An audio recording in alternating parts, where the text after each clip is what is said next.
Hey, everybody, and welcome to episode 2 of the Into the Arena podcast, Men for Life. I'm Sean Corcoran, the CEO of Men for Life, with my co-host, Andrew Wood. Andrew, how are you today? I'm good, man. How are you? I'm great. Man, I'm super excited about this. You know, it wasn't really on the radar whenever we decided to start this podcast, but it just happened the way it happened, and you happened to write a book on biblical masculinity as we're talking about biblical masculinity. And I thought nothing would be more appropriate than to go through this book and do a deep dive in episode 2 and really talk about, all the work you've already done in kind of framing your mind around biblical masculinity, and it's complete with scripture verses, with really good questions at the end of each chapter. And so I think this is something that would be just to be clear, I get no commission off this, but I think this would be a great Christmas present for any dad, Come on. because I really think that it's a quick read. You mentioned something earlier today when we were talking that you kind of thought about, how do I create something where, it fits to people who like to read, and it fits to people who might not, be super into reading, and I think that it's a quick read, short chapters, but to the point. And then the best part about it in my mind is the questions at the end of each chapter that really make you think, because that's the only way we get the work done, is by thinking. So I appreciate you writing this and being willing to have this conversation today. How did you get to the point that this was something you wanted to do? Yeah, man, and I think it's interesting. When we had one of our first conversations, I knew this was coming, and we talked about it briefly. But that was a kind of an affirming from the Lord that our paths were crossing for a reason, and so I did appreciate that. But now, for me, this is something a few years back, I was leading a pregnancy center. We had a dad's class. We were trying to figure out what's the best way to reach the young men that were coming through the doors, and how would we do that? And I didn't have at that time there wasn't a lot of curriculums out there, like what that looked like. We were just trying to figure it out. But I saw somewhere a post or something, and it just said, "What kind of man are you? A hero, a ghost, or a villain?" And that's all it said. And some of the best ideas for me, I keep an idea tab in my phone of anything I read. It may be a sentence, it may be a phrase, it may be a paragraph, something that strikes interest. And so I like to write. And so what I like to do is take those thoughts and then expand them. And when I saw what kind of man are you, a hero, a ghost, or a villain, I thought, man, there's some expansion that can happen there.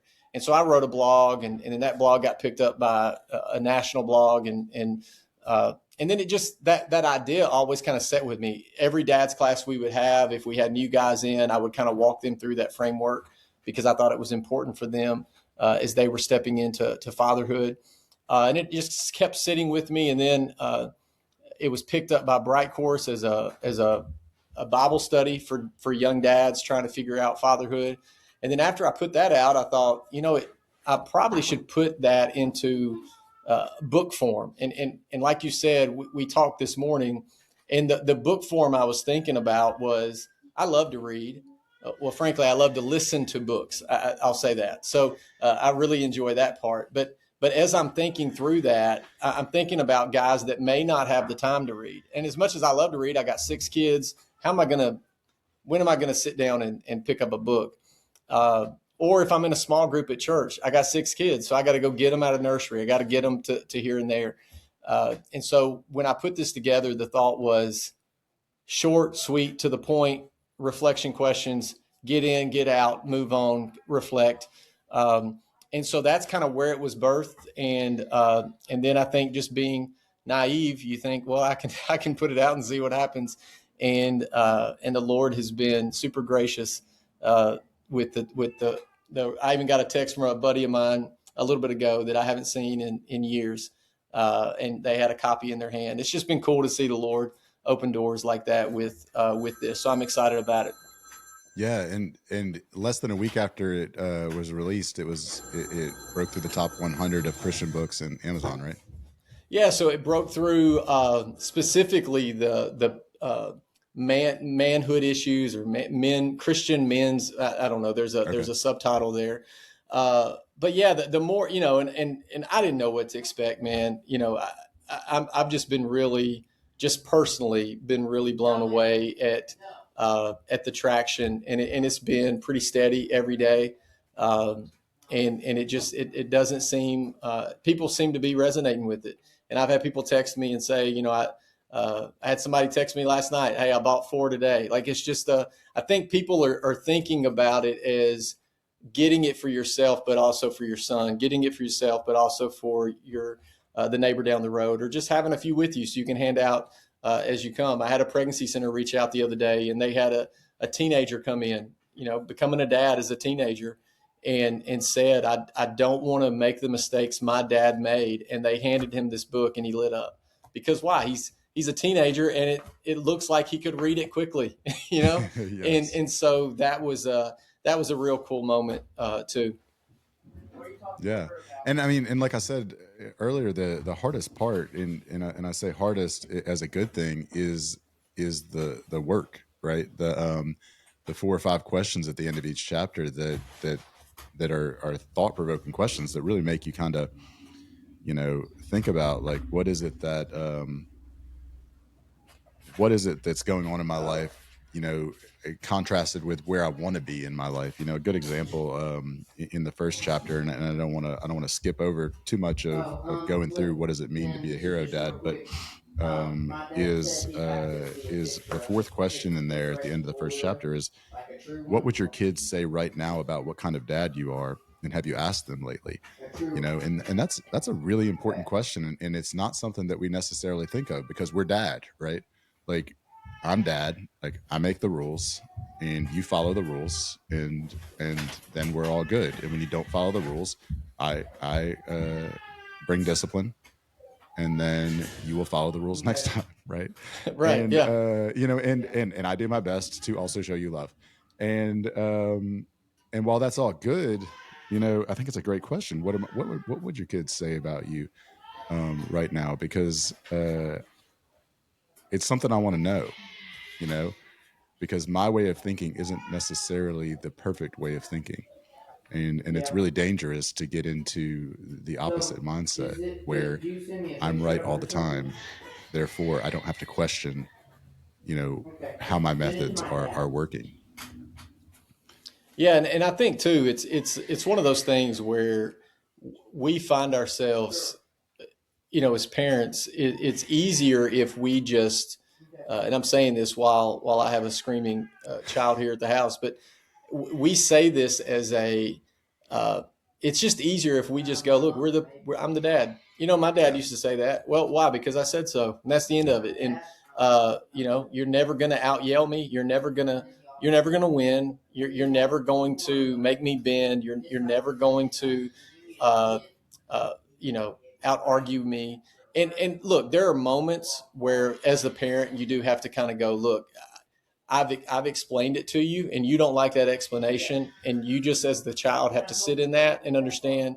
I'm the man. I'm the adult in the room, and this decision has been made. There's going to be times where you have to do that. I mean, Right. there's as a kid, you don't want to hear the parent say, because I said so. But now as an adult, I'm going, I kind of get it. There were moments where it didn't matter. I wasn't going to take that answer anyway. But I do think it is important to get a frame of reference from your kids on how you're doing. Where am I messing up? Where am I? Are we taking stock? We doing kind of a review, once a quarter. I don't practice that, but is that something worth doing? And I think this book, at the end of each chapter, it gives each person reading this a chance to do a personal reflection. So not just what could I do better, but where did I mess up this week, and go from there. I mean, even we meet every Monday, and we have the wins and the losses and the goals. Like, that's good personally, but it's also good when we look at the role of father. How are we stacking up with what we hoped we would be? Yes. And if are we missing the mark? Did we set the bar too high, or are we seeking perfection and acting as if we're Jesus, because we're not? And so first off, we have to understand we are not going to meet perfection. But Right. that doesn't mean, just like in our personal walk, we're not going to meet perfection, but we strive to do that. We run the race, we put in the effort, we do those things. And so are we doing that as dads? And my hope is with Hero Ghost Villain, it gives dads some room to just sit and go, you know what, I probably should work on this. And even with your spouse, are there things that they're seeing that you're not seeing, or do you have blind spots? Are there certain days you come in from a certain meeting and you're blowing up and they see it, but you don't? It'd be helpful if you had a conversation and the spouse could go, hey, for whatever reason, after you have that one meeting, you're not somebody we want in the home. And, Yeah. and so sometimes it helps to fill in some of those blind spots when we actually ask the question. And then other times there may be some affirmation. It may be a kid going, you're pretty awesome. And, Right. and, and I think sometimes it's good to hear that. Yeah. And so then what do you do when this is kind of a joke, but kind of serious too. What do you do when you got 5 kids like me or 6 kids like you and you ask them this question and you get 3 positives and 3 negatives?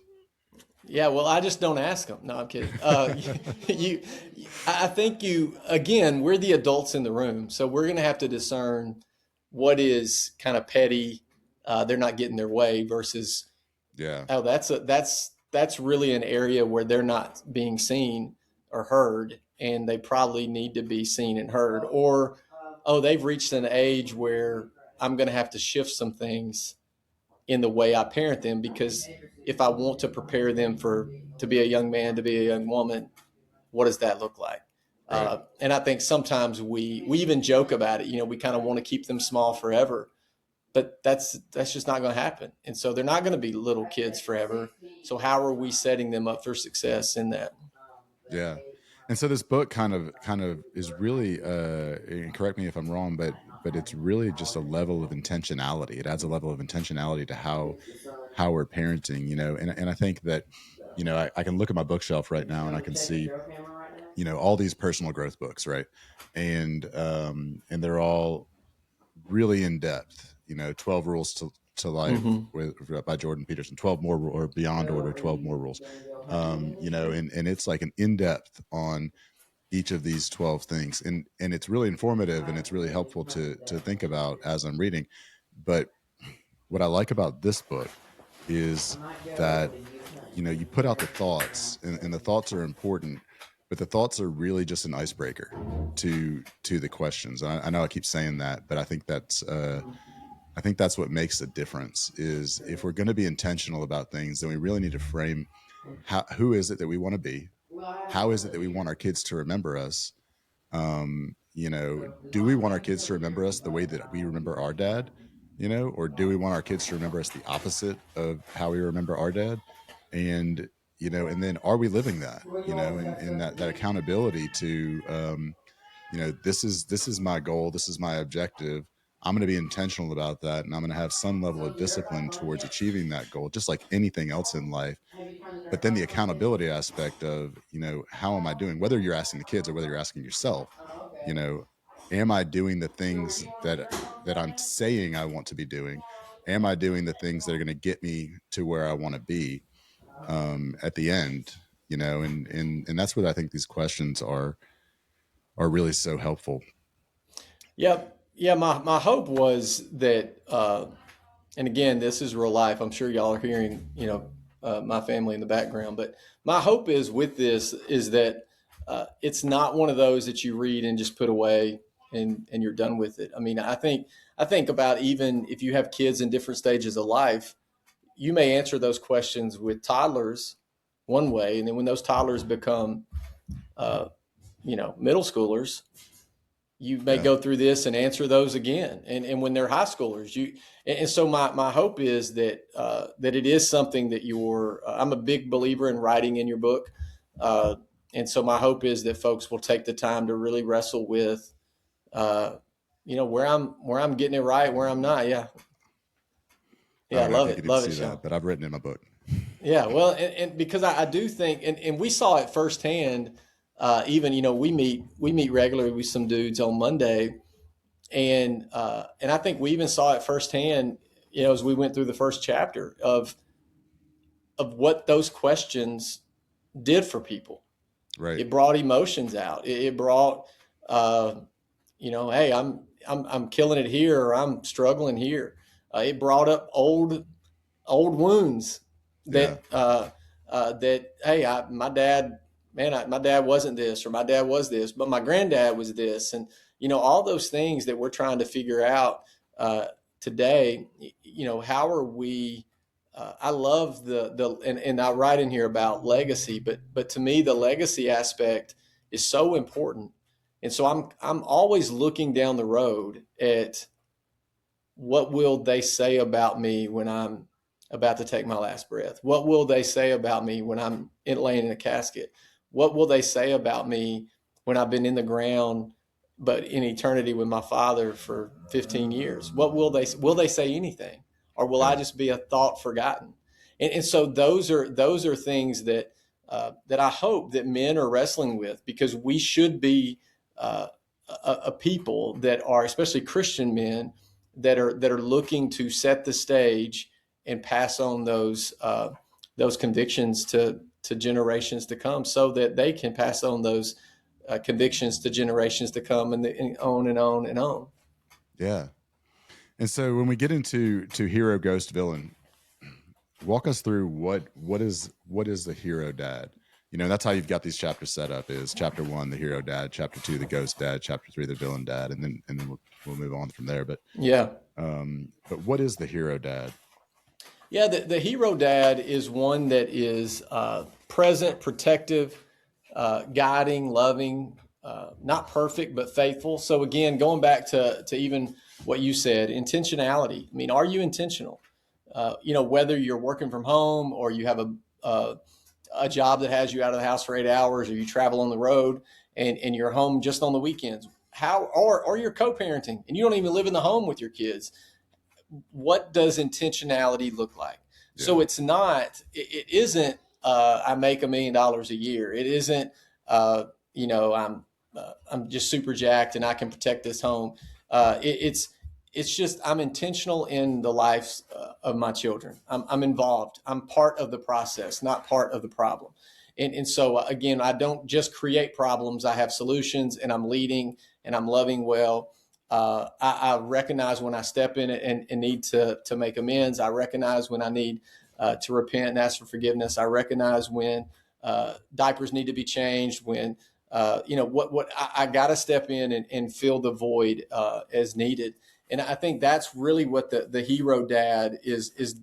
When we talk about that, that's what I mean. Is I want to be intentional, and I want to put in the effort, knowing that I'm never going to kind of arrive.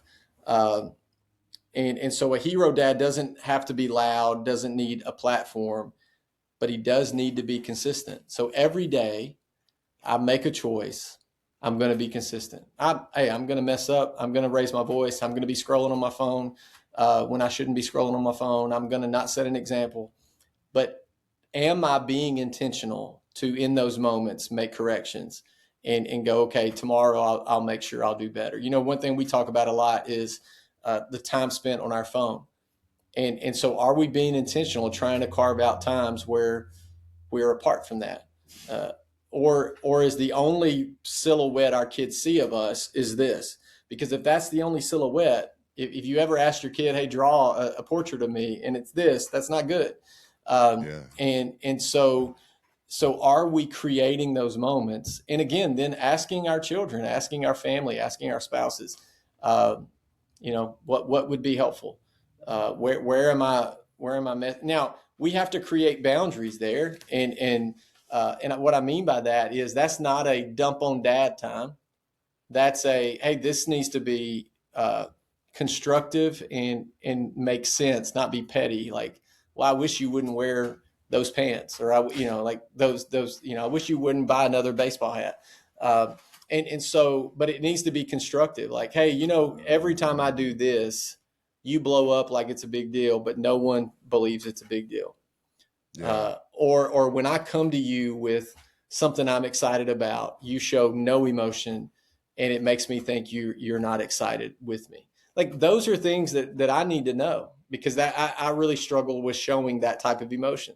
So if I need to intentionally be present to truly show that type of emotion. I know that's a weakness that I have, and it's something I struggle with all the time.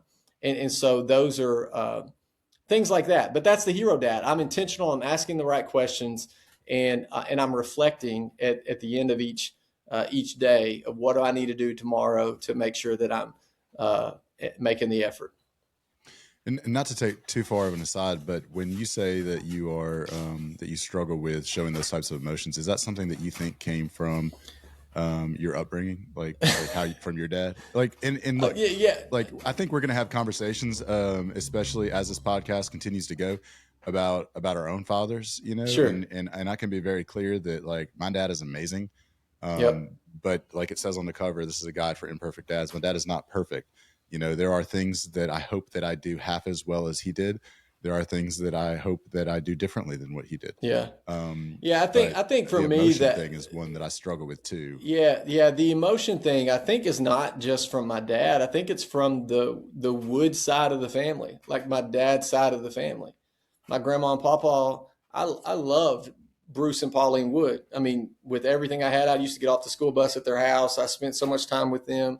Incredible humans, uh, but they lived a hard life. I asked my papa one time. I said, "What was it like living through the Depression?" And he said, "We had nothing before it, during it, or after it."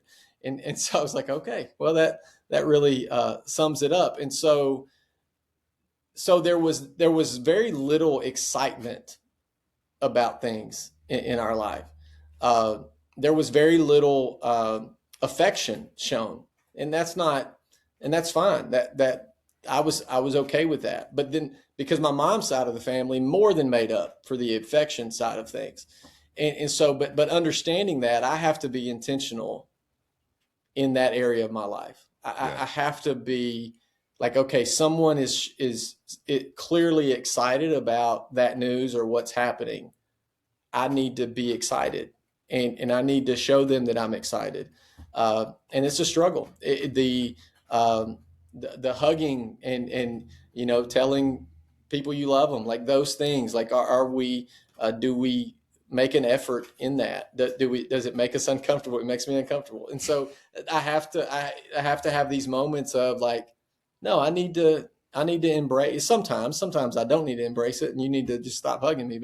But there are times where I need to embrace that, and so yeah, I think all of us, what we'll find is there's going to be things where you're like that you found yourself saying at 17, 16, 17, I'm never going to do that, and then you become a dad, and the kid does what you did, and you do what your dad did, and you go, ugh, I kind of get it. Yeah. It may not be right, and I probably shouldn't do it, but I kind of get it. Yeah. And I think those, and my dad loves reminding me of those moments, especially when we're on the phone together, and I'm yelling at a child, and he's like, "See, I told you." It's uh, and so there's going to be moments where we, uh, rightly or wrongly, you know, kind of become that thing that we said we would never become. It just happens. You pick up what you see.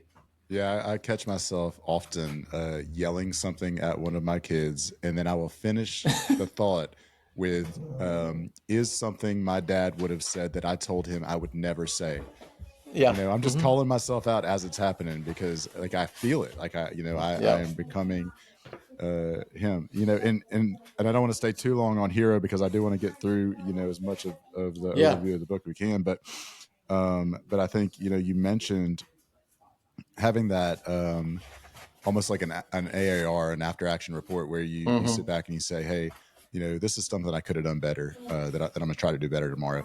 And one of the things that you have here listed as what does a hero dad look like is he apologizes when he gets it wrong. And I think that that is also something that many people didn't grow up with. I know I didn't, you know, where you know, there wasn't a lot of my dad coming back and saying, hey, you know, I messed that up, and I probably could have handled that differently.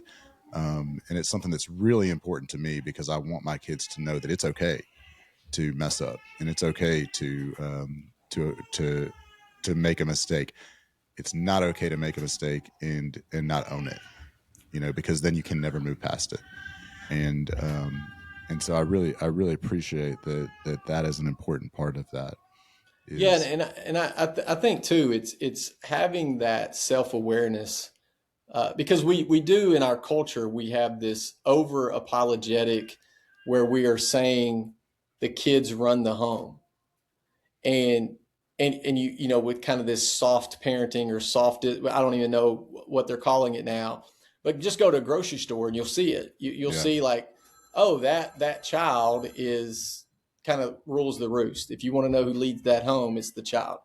And I'm not, if we're not careful, that's where we end up, because it's like, oh, we just want to be vulnerable with them, we want to give them space. And no, like we were tasked by God uh, to discipline. We're tasked by God to steward the children that He's given us, and they're arrows inside the quiver. Well, if they're arrows, this is war, yep. and so there, war doesn't have soft. There's no soft warring.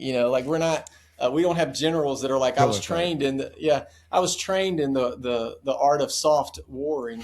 That's not a thing, and so as parents, we haven't been trained that way either, and we shouldn't be. Now, the problem is you have some that go way too far, and your kid is just itching to get out the house because you didn't make it. You didn't provide structure. You provided just flat out dictatorship, where they just felt like I have no room to grow. I have no room to fail. I have no room to do anything. And I don't think that's healthy either. And so all of us are trying to figure it out. And here's the thing: there's some, depending on how many kids you have, how, are they adopted, or they, are they biological, whatever. Look, they're all going to be different, and so it's going to look different. The seasons will look different. The way you discipline will look different. The way you handle some, I was talking to my dad the other day, and he was like, I didn't really raise my voice much to you because I just figured you probably saw what your brothers got. And I was like, yeah, you kind of nailed it. I was the youngest, and I just I observed, and I was like, all right, I know what not to do, and I'll be all right. I'll be in the clear. And then you have some kids that are like, I know that would make me in the clear, but I would rather not be in the clear.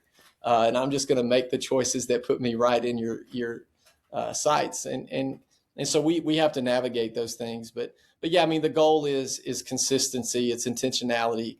It's showing up. And when you step in it, you admit it and you move on. I think those are important. Yeah. All right.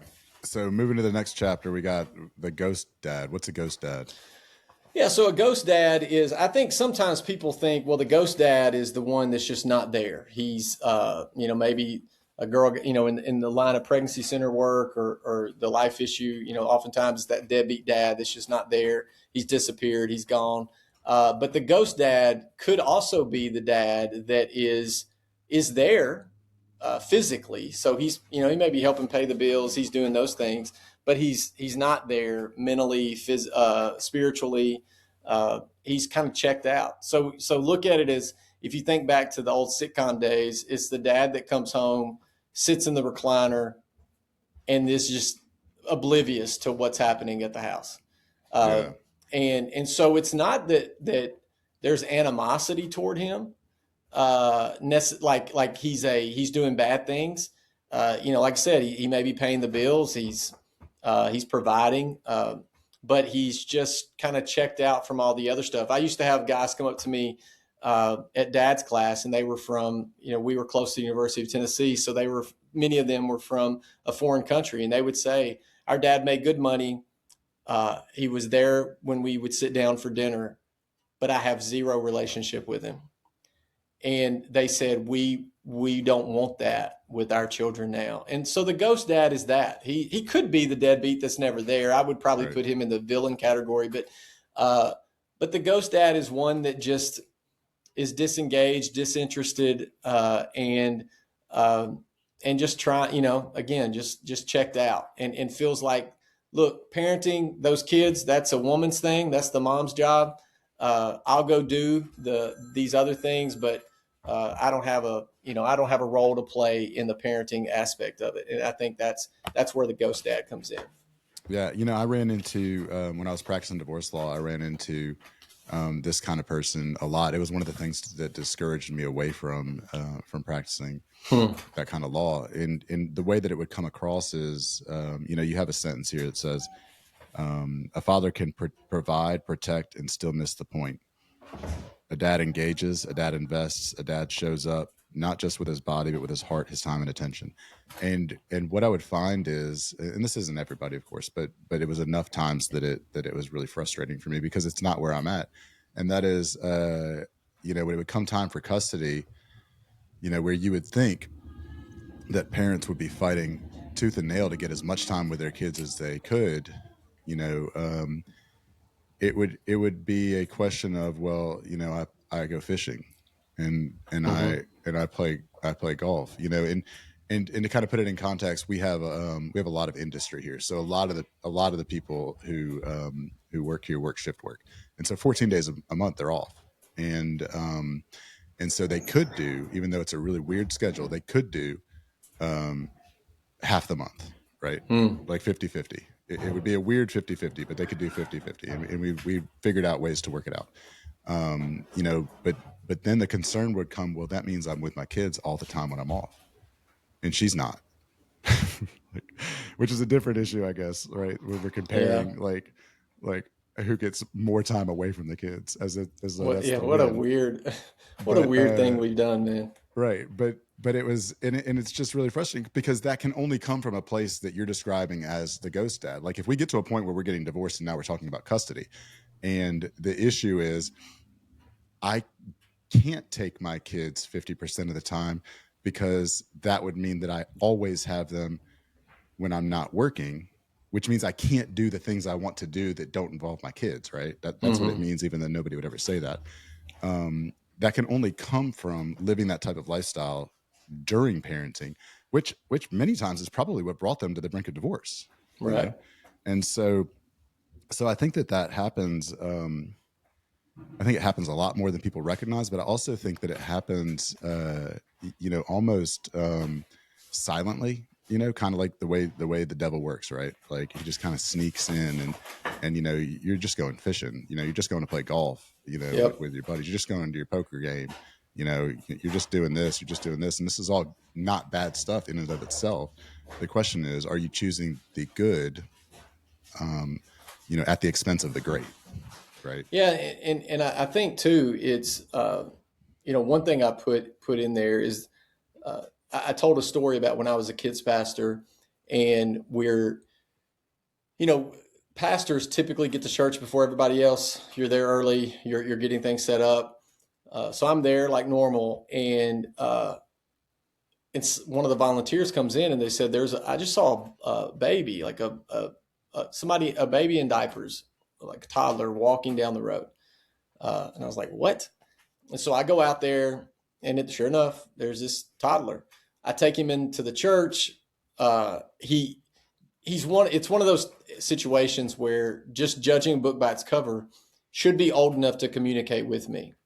Not like at an adult level, but definitely old enough. Probably should be out of diapers and probably should be able to communicate with me. But can't tell me what house lives in or anything like that. So we put clothes on him. We give him some snacks, and ultimately we figure out that this child lives at the house next door to the church. Well, the cops come. We go over to that. They go over to the house. They take the child, and the parents were asleep. They come out. Uh, they don't seem concerned. Nothing. And this had been hours. At this point, they don't seem concerned at all. Uh, and the cops give the child back to the family, and then the cops come over, and I said, so y'all aren't doing anything? And he was like, our hands are tied, we can't do anything. They were asleep, child snuck out the house. And look, now I get it.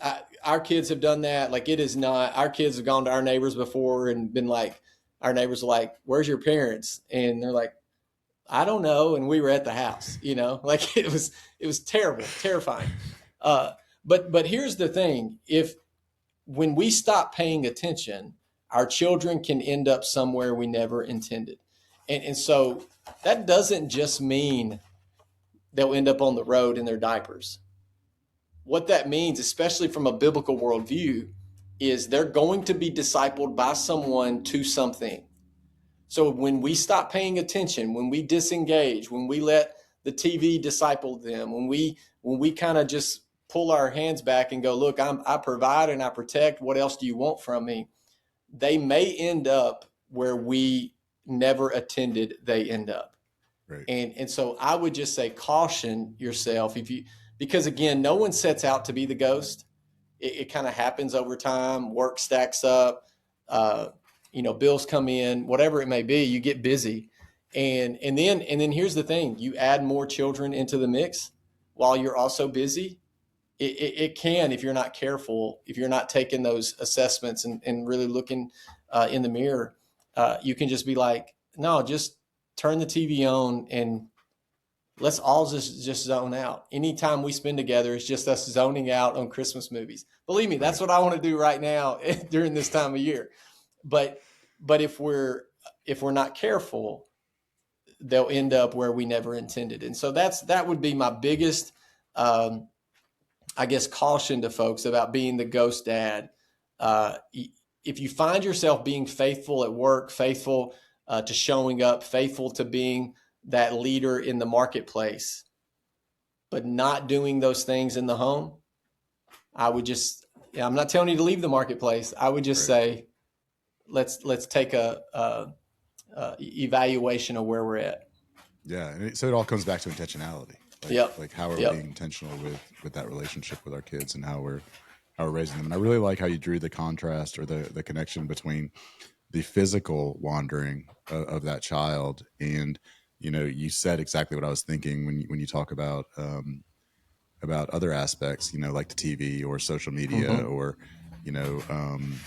somebody I put out a video one time of my daughter asking me a question and we had a conversation where I answered the question and she kind of worked through in her mind verbally, what her thoughts were.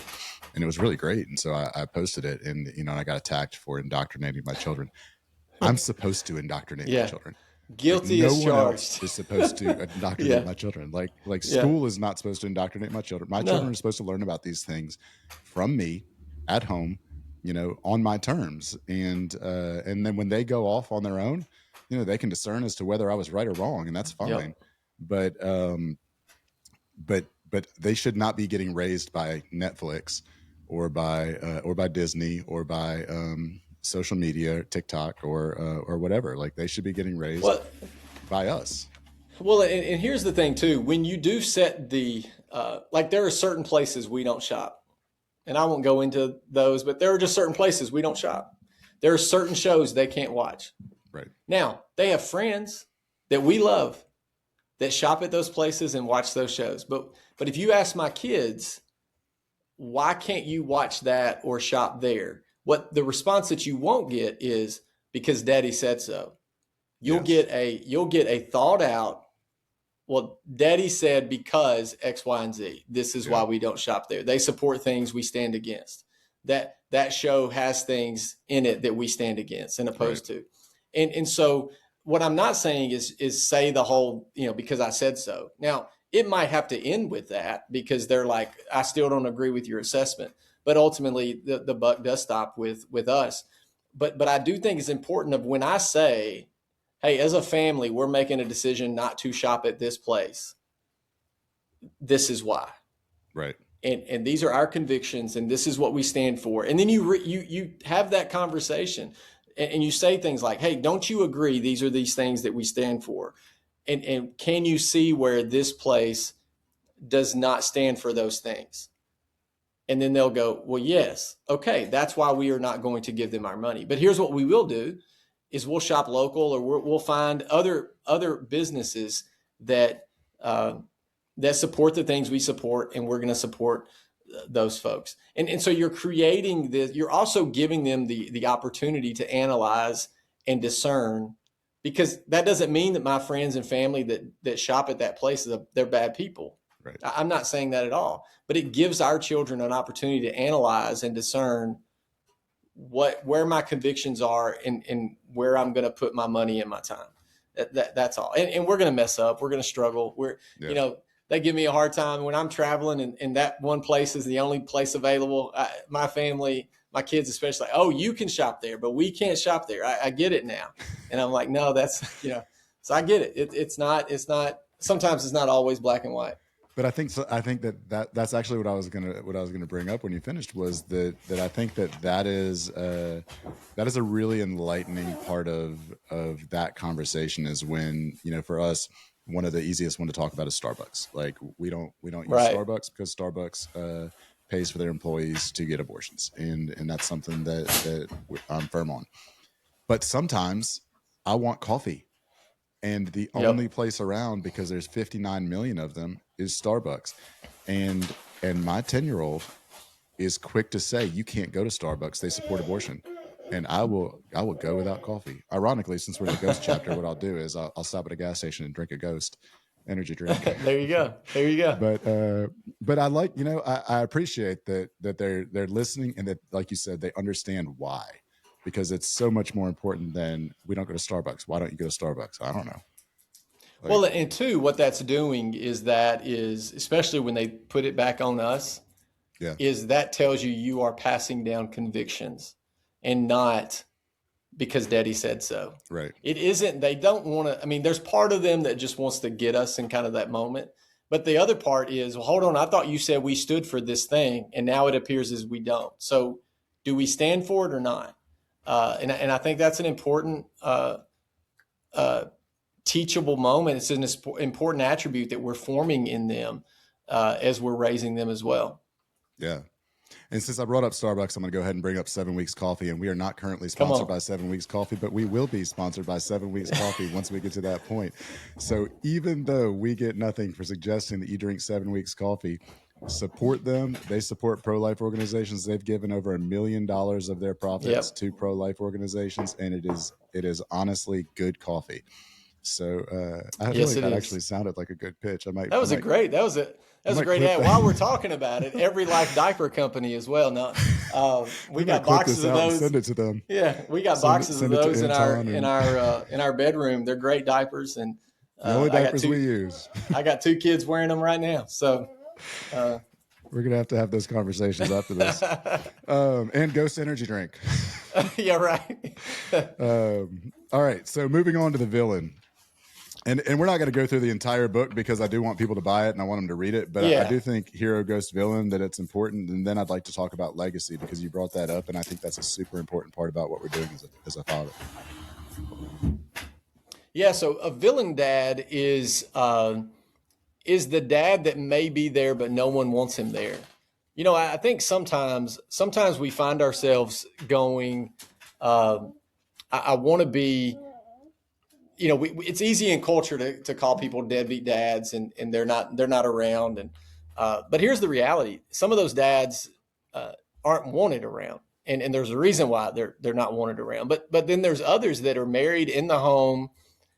But when they open the garage door, everybody gets a knot in their stomach because they don't know what man is about to walk through. Is it the one that had a good day on the sales floor? Is it the one that had a good day at the factory? Is it the one that had a good day, fill in the blank? Or is it the one that is about to come home and blow up on everybody because everything went wrong today and he just wants to let everybody know that they're going to get the brunt of it? Is it the one that, put out a list of things that need to be done at the beginning of the day, and no matter if we did those things or not, it wasn't going to be done good enough. So he's going to, come after us anyway.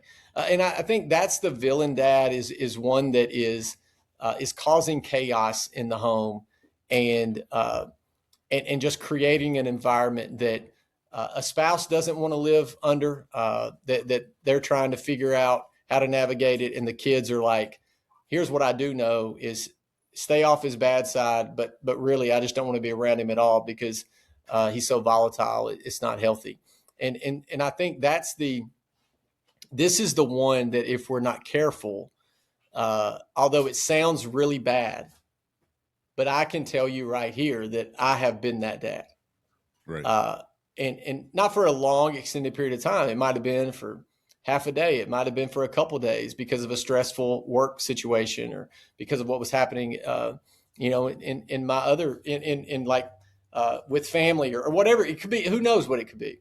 But there's these moments where I think it's easy for us to be like, well, I'm not the villain. Like, you know, everybody loves having me around, and I would just say do a reflection, Yeah. and if you don't recognize that in you, if you don't recognize that you bring home stressful situations and make stressful situations worse, uh, when what should happen when you come in the door, when they hear the garage door open, it should be, thank God Dad's home.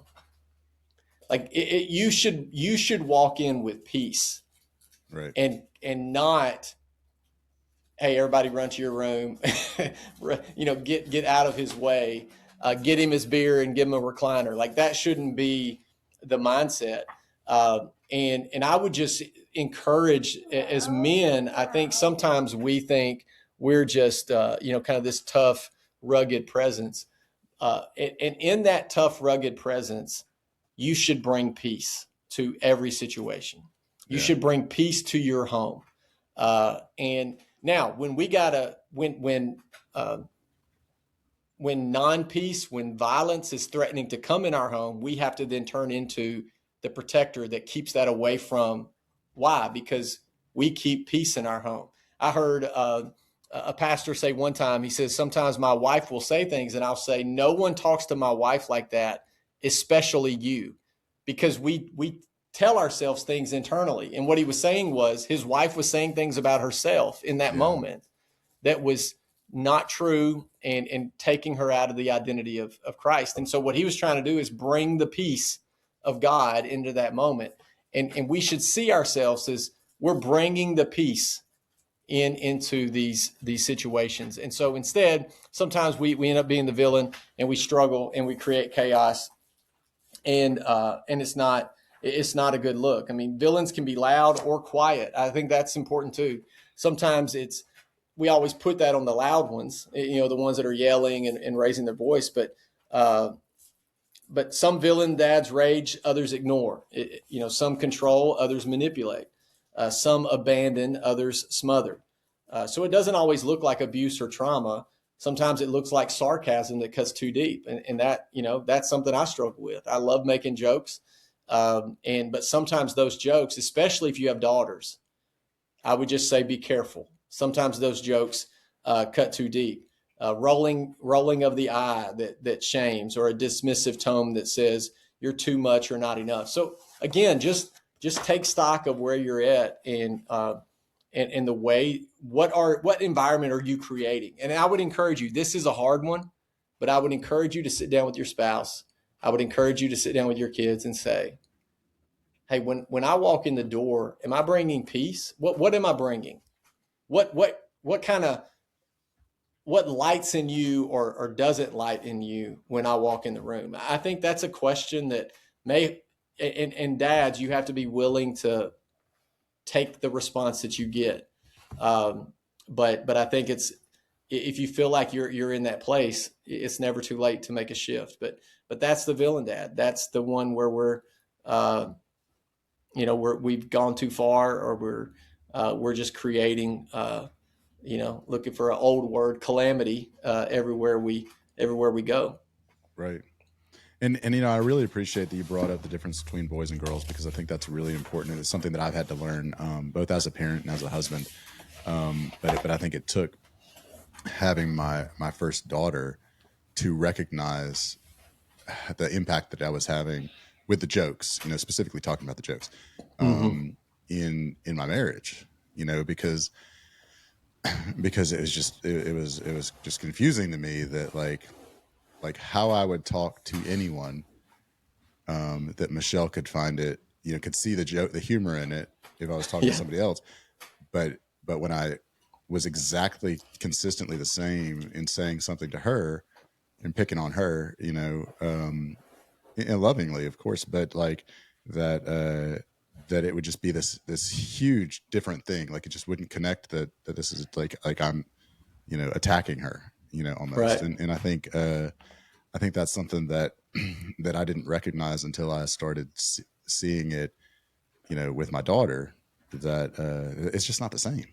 you know? It's not. It's not. And culture is trying to make us think that it's the same. Culture is Right. trying to make us think that boys can be girls and girls can be boys, and that it's just it's not. It's not. It never will be. It's just not reality.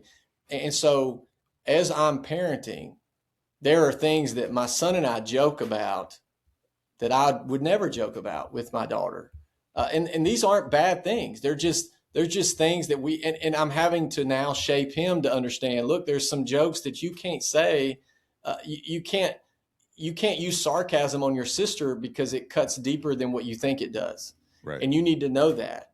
And I'm not talking about crass or inappropriate things. I'm just saying sarcastic type of comments, if you're not careful, will cut deeper than they need to. And once those words come out of your mouth, it's going to be hard to bring those back. So I do. I think it's very important to understand that. And I've seen so many men that are so oblivious, even when people tell them, "Look, what you were saying to your granddaughter is hurting her feelings and is making her not want to come see you."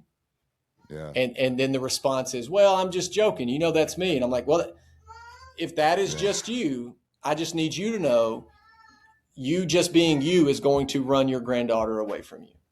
And Yeah. so like those are hard realities that some folks just don't want to, well, I'm not going to change for anybody. I'm like, well, I'm going to. Now I'm not going to go apart from what God has called me to be, but Right. I will change if what I'm doing is harming an image bearer. I want to make a shift and do that. Now, again, we don't run from truth. So, there's culturally saying, well, then use a certain pronoun. No, I'm not doing that. Right. I'm not doing that. But when it comes to, creating peace in my home, how am I, am I making jokes and being sarcastic and harming those around me? So I really appreciate what you said about being able to recognize the other person's, and the example you gave is your granddaughter's or the granddaughter's feelings. I was on it reminds me of, I was on a men's event last year, and of course, just the way that the enemy works in my life and in our marriages. If I'm going, it goes both ways. If Michelle's going to do something that we've agreed is the right thing for our family to kind of, uh, whether it's business or whether it's personal, to kind of improve things, and we always get in a fight right before you. It just, and it's not all, it's always about nothing, right? It's never about anything important, but the emotions are still there, so it still leaves with this, with this emotion. And so I'm going to this men's event, and I go, and I'm there, and I'm already like stressed out when I'm there um because I don't like that, leaving things unsaid. and Right. and part of the event, as in, if you've never been on a men's event, then I hate to break the surprise, but a lot of times what happens is the wives write a letter. And so they start reading these wives letters, and like I just started bawling. Like, we're not even close to mine, right? Like, they're reading other people's letters, I'm not even listening to Right. what they're saying. I'm just like I know what's coming, and I didn't know it was coming. And and the things that she said in her letter confused me, and I really struggled with that, because that's not the fight that I had. And what the coaches kept reminding me, and I needed this. This is why I was there, Yeah. and it impacts me still today. What they kept reminding me was, it doesn't matter what Sean thinks happened. This is what Michelle thinks happened, and this is how she feels in it. How do you want to Yep. handle that? you know and to kind of go back to what our couples counselor, before we even got married, we were in couples counseling, and what he said was, do you want to be right, or do you want to be happy? you know Hmm. and to kind of go back to that, like I can either sit in the fact that I'm right and what she's saying in that letter is not what happened, and not deal with the fact that that's where she's at, or I can say, hey, like, I love this person more than anything in the entire world, and I want to be happy with her, and I want her to be happy with me. And if this is what she got out of that, then I should probably pay attention to that, so that I'm not driving her away, right? Well, and two, we spend a lot of time in a lot of conversations. We just talked about it. There's a difference between a man and a woman, a boy and a girl. Uh, but sometimes when it comes to our spouses and arguments or conversations, we'll say, um, it's like, well, why don't you just, and I think there's moments where we're like, why don't you just hear this as a man? Why don't you just hear it?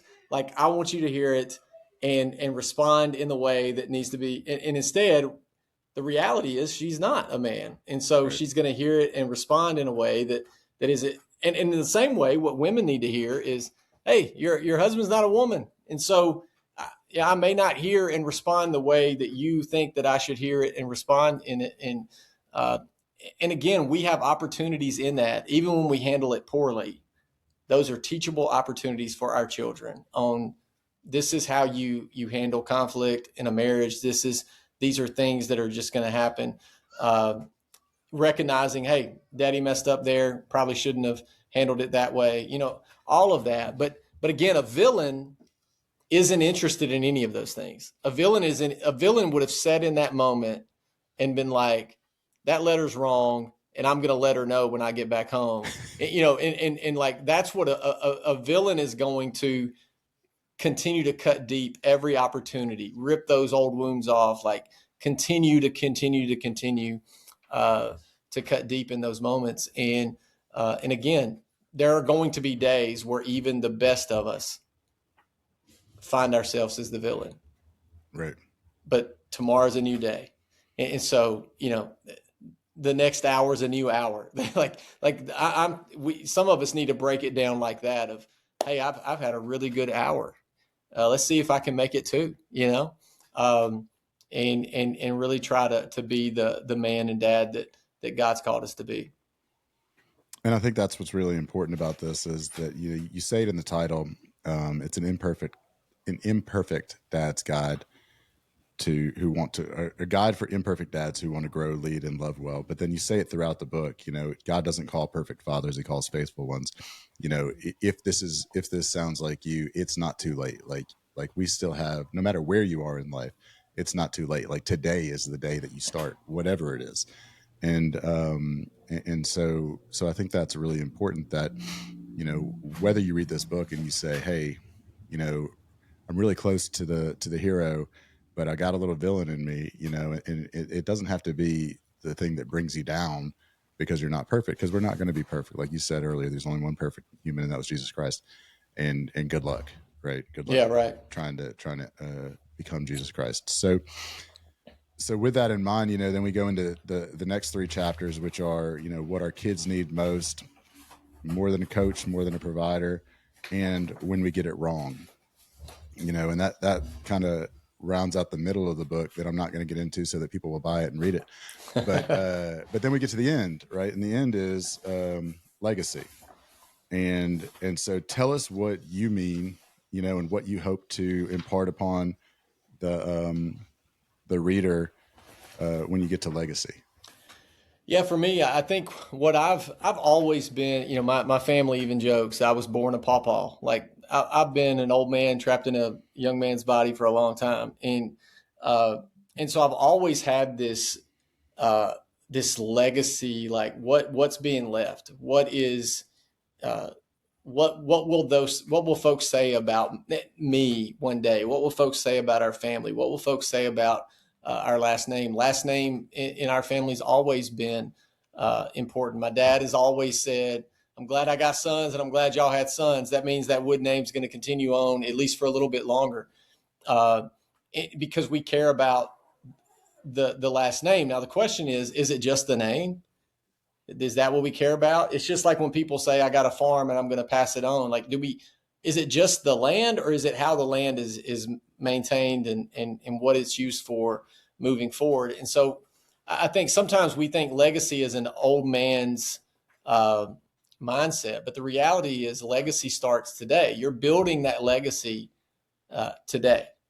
And frankly, you start building that as soon as you enter adulthood. As soon as you marry, there's a legacy that's beginning, and then you add kids into the mix, and there's a legacy. There's convictions. What do we stand for? Where we go to church? What the gospel that we're preaching? That's a legacy that we're building.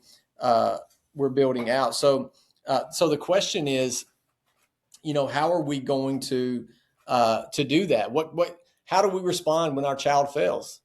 We're creating a legacy there. How do we respond when they listen? We're creating a legacy. And for me, I always wanted to be called not dad, but daddy. That's what I call my dad. I still call my dad daddy today, like Deddy, I guess is how you would spell it. I'm not real sure, but I still call him that, and I want to be called that. That's what my kids call me, and it was a uh, to hear my wife call me that when she like refers to me to our kids, it carries weight and it matters. And I don't think anybody should just take that title for granted. And so again, legacy gives us a part uh, for that. I like to even think down the road of, and I talk about this in here of what will we do, when my great grandkids are sitting in maybe in this house at this fireplace. My kids have been asking lately, like, "Hey, who gets the house one day?" I was like, first off, that's a long way down the road, but y'all are just gonna have to split it 6 ways, I guess. But when they're sitting in this room around this big dining room table, uh, will they have a photo of our family? Will they have a photo of me? Will they have a photo of me and their mom? And wouldn't it be great if they can say, "Man, those people, that man, he really set the tone for who we are and where we are today." I met with somebody recently, and I think about the family legacy that they have left, and this particular family, everybody knows who they are. If I said their name on this podcast, people all over the world would know who they are because of the last name, but not just because of a name, but because of what they've done with that name and what they've given to and what they've given their lives to. And so those are the things that once we get past, okay, I get the framework, hero, ghost, villain, I'm putting in the work. There has to be a finish line. There has to be a goal. And so what is that goal? And I would say, what legacy are you wanting to leave? What convictions are you wanting to leave? I like that. And so that would be the ultimate goal of this book is to help people to frame what is the legacy. And then you almost kind of want to go back through the book and say, now that I've got that end goal in mind, how do I intentionally move forward, and be disciplined and consistent about achieving that goal. How do I answer these questions now with that end goal in mind? And I think that's really important because, I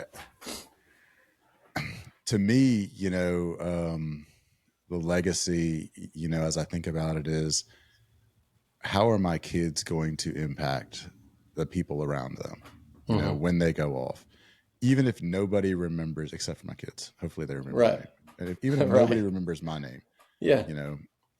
How are they going to impact everyone they come in contact with, and then just keep going. Like, how are they going to impact their kids so that their kids impact everyone they come in contact with? Like, how can I help to build them into people who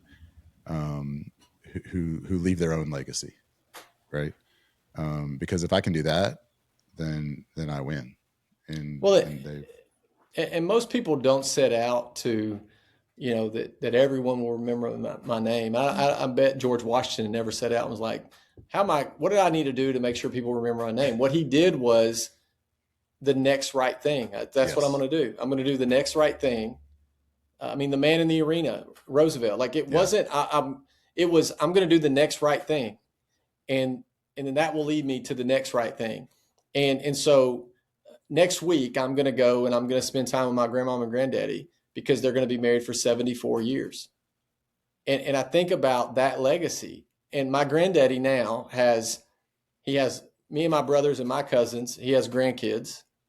Now we have kids, so he has great grandkids. And then my brother, his son, now has a child. So now my granddaddy at 92 years old has grandkids, great grandkids, and great great grandkids alive on this earth. And that's legacy. And many of them love Jesus, take that with us and share it with as many people as we can. And you think about, it's kind of like the NFL coaching tree. You know, everybody's like the Andy Reid coaching tree or the Bill Parcells coaching tree. Like I think about our legacy like that. What type of legacy tree are we leaving? And so that means for my kids, there will be a tree. They'll and they're going to spread. And so, you know, I think it was Mother Teresa said, "How do you change the world?" And she said, "Go home and love your family." Yeah. And, Yep. and so, you know, if we get our house in order, like, man, the bets are off. Like we can change the world. Our Yes. communities will change if men start loving and leading and getting their houses in. And look, when I say get our houses in order, people are going to hear that and like, oh, that, of course you're one of those men. What I'm saying is leading sacrificially like Jesus led.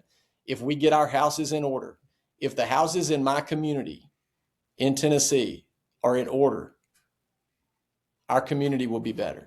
And if our Yes. community's better, our county will be better. And if our county's better, our state will be better. And if our state is better, the states that border us will be better. And if those states are better, then the country will be better. And if our country is better, I mean, you see how this is how this works. And so when Right. we say that being a man and being a good godly husband and a good godly father and a good godly man in the community, that's what it means. It means we're going to handle the things that we can handle. We're going to love sacrificially. We're going to provide. We're going to protect. We're going to do the next right thing in our home, the next right thing in our community. And when the wolf comes knocking at the door, we're going to kick it in its teeth because that's what we've been called to do.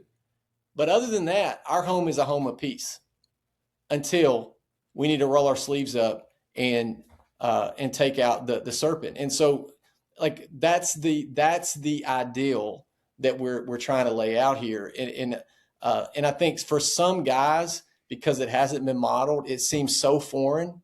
And I would just say, don't overcomplicate it. Do the next right thing. Love your kids well. Love your spouse well. Recognize when you step in it and when you need to make a correction, and watch what God does in that. Amen. All right, man. Well, I really appreciate you taking the time to go through this book. I'm going to put a link to, or we're going to put a link to how to buy the book, and it's on Amazon. But It's I'll on put Amazon, a link to it in the description on the video, and that way people can go find it easily and can dive in on their own. Well, and seriously too, I know, you know, I'm not saying this just because I wrote it, but like we've experienced this even as our group, that a group of dudes that meet. It was powerful walking through those questions with other guys I agree. and hearing vulnerability and being like, oh, okay, it's not just me, you know. I think those are just opportunities for us that Right. we can. So I would encourage you, if you're not where you need to be, and I just put out a social media post because I felt pressed to, maybe there are guys looking for that type of group. We should have a bunch of groups, and so there's some things that I'm, you know, Sean and I will probably talk through, but 2026, if that's something you're interested in, comment even under this podcast. Interested, we'll reach out because I do think there's a need for groups. We don't need one Zoom call of 1,000 people. That's not going to be helpful. But we need small groups that are meeting on a regular basis, talking about, hey, how can I be a better dad this week? How can I be a better husband? How can I be a better college student? How can I be, whatever it may be. I think we have to create those opportunities for us to come together. And sometimes it's much easier to do it on Zoom versus driving somewhere. But if you're at a local church and you have a small group that's already meeting, this is a great tool and resource to put in that as well. Yeah, I agree, and I agree that it's helpful to hear other people walk through the questions as well, because it's kind of like they said when we were in school. There's no such thing as a stupid question, and if you have the question, someone else has the question too, but is scared to ask. And so what we're dealing with, while the specifics to it may be individual to us, the situation as a whole and the emotions that come with it and the feelings that come with it and the outcome is something that many men, if not all men, are dealing with. And so to be able to talk through that, I think, is a really powerful tool to understanding that, hey, not only are we not meant to be alone as men, not only are we not meant to do this by ourselves, but we're not alone in what we're feeling. And the only way for us to know that is to talk through it with other men and realize, wait a minute, you're dealing with the same thing too. Like, because on Instagram, everybody's life's perfect, Yeah. And so, Yeah. Yeah. And your kids never cry. Every picture looks perfect. What are you talking about? Yeah. that could be a whole nother podcast. Yeah, I know. All right, Andrew. Well, I really appreciate you, and I've enjoyed this conversation, and I look forward to doing it again. And I think I'm looking forward to talking to you about your ideas for the small groups and how we might be able to incorporate that into the Men for Life arena, the community that's starting in January. Yeah, man. That'd be awesome. Cool. All right. Well, we will see you all again next week.